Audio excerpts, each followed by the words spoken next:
des arbres à roulettes, on va peut-être en dire un petit mot quand même.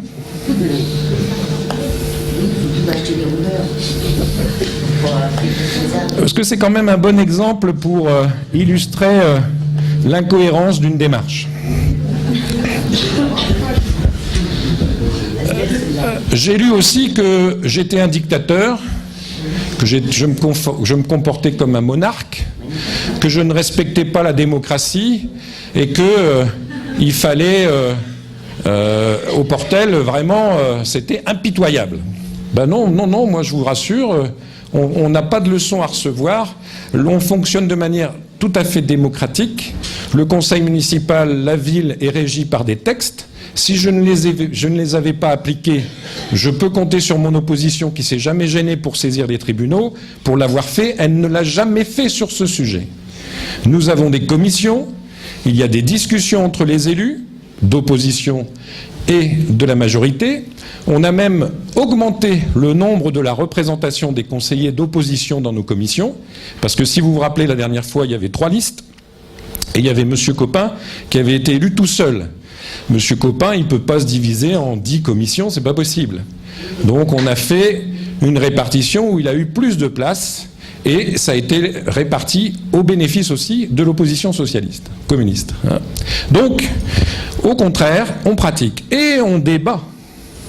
Alors pourquoi je souris sur les arbres à roulettes? Parce que j'ai lu que mon candidat d'opposition, là, voulait sur la place, je pense que vous l'avez tous vu, on l'a eu un beau tract gratuit dans la presse locale, où on a vu un plan avec des arbres, parce qu'on nous a dit il manque des arbres au Portel. Et on en a mis sur le Portel, sur la place. Mais alors déjà, le projet, il supprime des places de stationnement. Vous pouvez aller compter, vous les regardez, ça supprime des places de stationnement. Alors comme ils en ont quand même eu un petit peu conscience, ils ont dit oui, mais les arbres, on les déplacera. Alors on les déplacera quand il se passera quelque chose sur la place. Il y a un marché le mardi et le vendredi. Donc on va les déplacer le lundi soir, on les remettra le mardi après-midi, on les enlèvera le jeudi soir et on les remettra le vendredi après-midi. Rien que pour les marchés. Et sur des roulettes, parce que je vois pas comment on peut faire autrement. Franchement, ça démontre quand même un degré de réflexion qui est quand même assez superficiel. Et l'autre élément qui rejoint ce que je vous disais sur la démocratie et la discussion, on nous dit « Ah, vous n'avez rien fait sur la place ». D'abord, c'est faux, on a fait des choses sur la place, mais c'est vrai que la structure elle-même du parking, on n'y a pas touché. Pourquoi? Bon, d'abord parce qu'on ne peut pas tout faire, parce que c'est trop facile de dire « Ah, là, vous n'avez rien fait ». Du coup, on ne parle pas de tout ce qu'on a fait ailleurs, mais on dit « Là, vous n'avez rien fait ». Mais en plus, pourquoi on n'a rien fait sur la place? C'est parce qu'on nous bassine aussi avec le tourisme.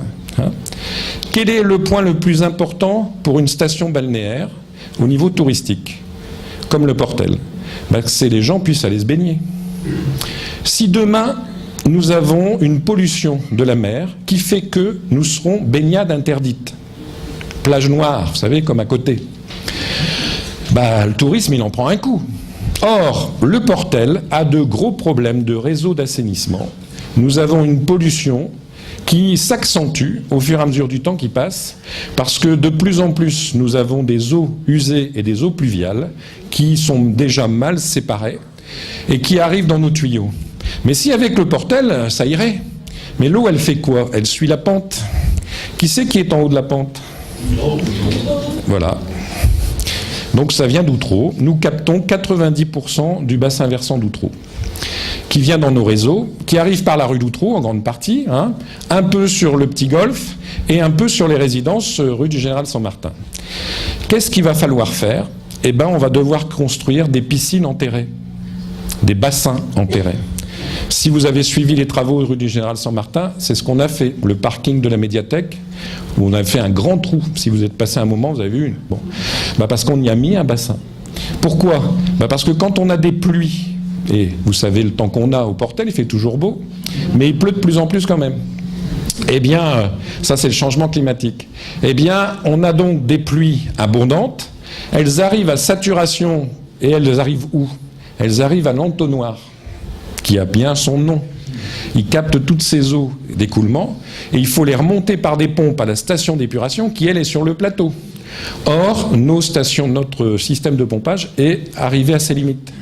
Ça veut donc dire que quand l'eau arrive comme ça en afflux, qu'est-ce qu'elle fait? Elle déborde, elle se déverse et elle pollue notre plage, d'où les prélèvements négatifs que nous avons et qui nous préoccupent beaucoup depuis des années. Nous avons fait une étude de réseau, ça demande du temps. L'étude de réseau, je ne l'ai pas gardée sur mon bureau secrète, hein. Ça a été passé en commission, ça a été discuté, ça a été voté au conseil municipal, donc tout le monde est au courant. Tout le monde est au courant qu'il faut faire ces fameuses piscines enterrées. On doit en faire une au jardin du Petit Golfe, parce qu'il y a le ruisseau de Tillien et une pente naturelle qui vient de ce côté-là, et on doit en faire un énorme sous la place. Alors, ayons un peu de bon sens. On ne va tout de même pas refaire le macadam et tout ce qu'il y a au-dessus, alors que dans les 2 ans qui viennent, on doit faire tout sauter, parce qu'on va creuser et mettre une piscine enterrée. Donc voilà notre démarche.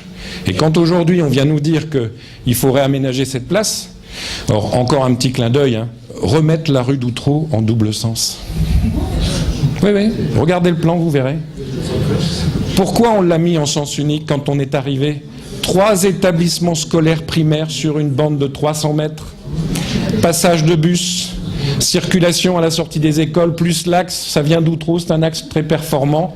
Le Portel attire, hein, on a soi-disant plus de commerce, on n'a plus d'animation, mais n'empêche qu'au niveau commercial, au niveau marché, on attire beaucoup de monde, ça circule beaucoup dans la rue d'Outreau. Ils ne trouvent pas mieux que de la remettre en double sens. Hein. Je ne sais pas comment ils font. Hein. Enfin bref, un petit clin d'œil, mais pour montrer quand même que, si vous voulez, rien ne se fait par hasard. Nous avons une attitude raisonnée, calculée, et nous le faisons aussi en fonction des programmations. Et pourquoi il ne fallait pas qu'on se presse? Un dernier petit clin d'œil. Pourquoi il ne fallait pas qu'on se presse trop vite? Figurez-vous que l'assainissement, les tuyaux, les bassins, on l'a encore à notre charge. La commune. C'est pas normal. Vous savez qui doit s'occuper de ça, normalement? Vous savez quelle communauté d'agglomération, la seule de France, ne s'en occupe pas? La seule? C'est à Boulogne que ça se passe. Et nulle part ailleurs. Et la Cour des comptes, parce que l'État, vous savez, il donne des dotations. J'ai encore entendu à la radio ce matin qu'on allait encore en baisser les dotations. Hein, les milliards d'économies, là on vient de perdre 1,5 milliard sur 2013, on en avait perdu autant sur 2012, là pour 2014. Comment on va faire? Bon, ça c'est encore les finances des collectivités, ça va être dur. Mais pour autant, on a cette difficulté à faire face, et l'État, lui, a donné à la CAB une dotation complète. Vous vous occupez de l'assainissement, vous touchez en échange une prime, une participation. Ça fait des années que la CAB touche la prime totale, et ça fait des années qu'elle ne s'occupe que des stations d'épuration. La Cour des comptes a mis le doigt là-dessus. C'était une compétence obligatoire. On s'est dit, ça y est, puisque la Cour des comptes a fait son rapport, ils vont changer de leur fusil d'épaule. Non. Qu'est-ce qu'ils ont fait? Ils l'ont transformé en compétence facultative. Comme ça, légalement, ils pouvaient encore dire, on n'est pas obligé de le faire. Vous savez, quand on discute avec les maires, parce que c'est se tirer une balle dans le pied pour les maires des communes de la CAB, parce que ces travaux, c'est des millions d'euros, pour toutes les communes. Non. Et alors le législateur, il en a eu ras-le-bol. On m'a roulé une fois, on me roule une deuxième fois. Il a dit c'est fini. Maintenant, ce sera compétence obligatoire, facultative ou obligatoire. Ce sera la même chose. Et donc, dans l'année qui vient, ça va basculer à la CAB. Alors heureusement qu'on n'a pas fait trop de travaux. On en a quand même fait, il fallait en faire des travaux d'urgence notamment, on a refait les réseaux, etc. Mais heureusement que sur ces gros projets-là qui coûtent plusieurs millions d'euros, c'est à la CAB de s'en occuper. Et a priori, elle a un trésor de guerre, puisque pendant des années, elle est en place depuis 2000, la CAB. Donc elle a, en principe, un compte en banque bien fourni qui va lui permettre de payer ça. Mon petit doigt me dit qu'on va quand même essayer de nous rouler. Et qu'on va quand même essayer parce que quand on passe à la compétence complète, il y a une compensation sur la dotation. J'ai abordé la question plusieurs fois, on m'a répondu un petit peu sur le côté, il y a les échéances, il ne faut pas fâcher personne, mais je sens bien que ça va être un combat difficile. Et qu'il faudra à la CAB des élus responsables et avec le casque de poilu sur la tête pour aller défendre les dossiers de Le Portel, mais aussi de la communauté d'agglomération. Donc dire qu'on va refaire la place, alors que dans les 2 ans qui viennent, il faut tout casser pour mettre en dessous une piscine, c'est absurde. Et ça, il faut que vous le compreniez bien. Si avec ça, je fais une petite digression, des terrasses sur le Perret. Hein, parce que si on ne fait pas ces travaux, nos eaux de baignade, avec les nouvelles normes européennes qui sont beaucoup plus dures, ça y est, on est foutu. Hein. Et donc nos touristes, on peut les accueillir tant qu'on veut, s'ils ne peuvent pas aller se baigner. Déjà que la météo, c'est pas facile. Déjà que pour 350 €, vous avez une semaine de vacances complètes en Tunisie ou en Croatie. Il faut lutter contre ça. Hein. Faut être concurrent. Hein. Bon, alors on nous dit, ah oui, mais non, il ne se passe rien, il n'y a jamais rien, et on va mettre des terrasses sur le Perret, vous allez voir ce que vous allez voir. C'est une absurdité pour les mêmes raisons. Le Perret, on a des études en cours qui ont été faites. Je vous donne un chiffre.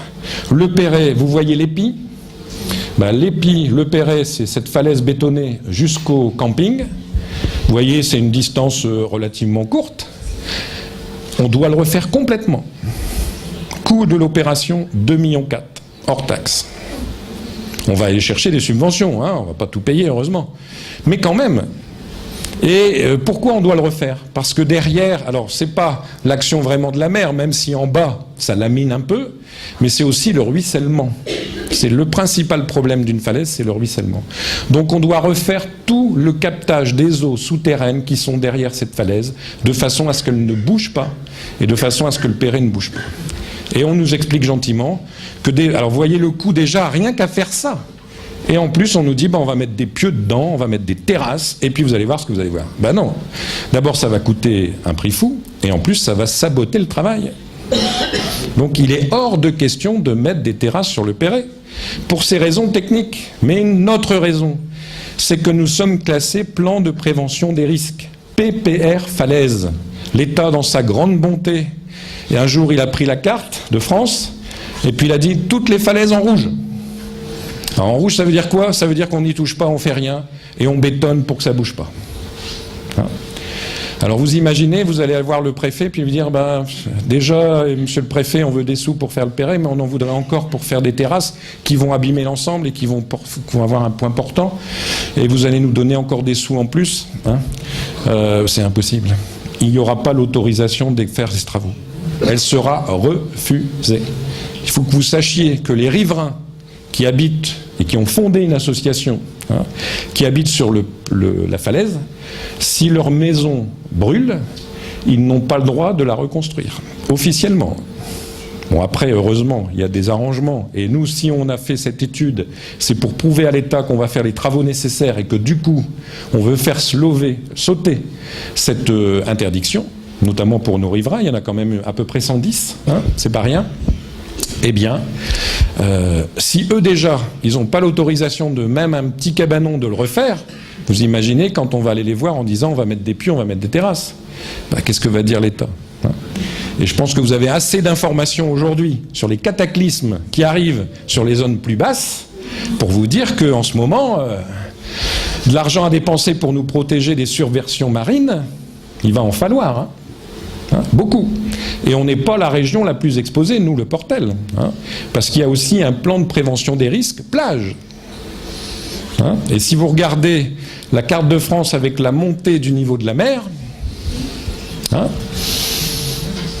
voilà. Donc, vous voyez, il faut réfléchir avant de dire des bêtises. Et puis surtout, essayer de capter un électorat facile, simplement parce qu'on fait joli sur un papier. Non. Nous, notre démarche, elle est bien, comme je le disais tout à l'heure, raisonnée, structurée, motivée. Et pourquoi on fait ça? Parce qu'on monte des dossiers, parce qu'après, il faut aller chercher de l'argent.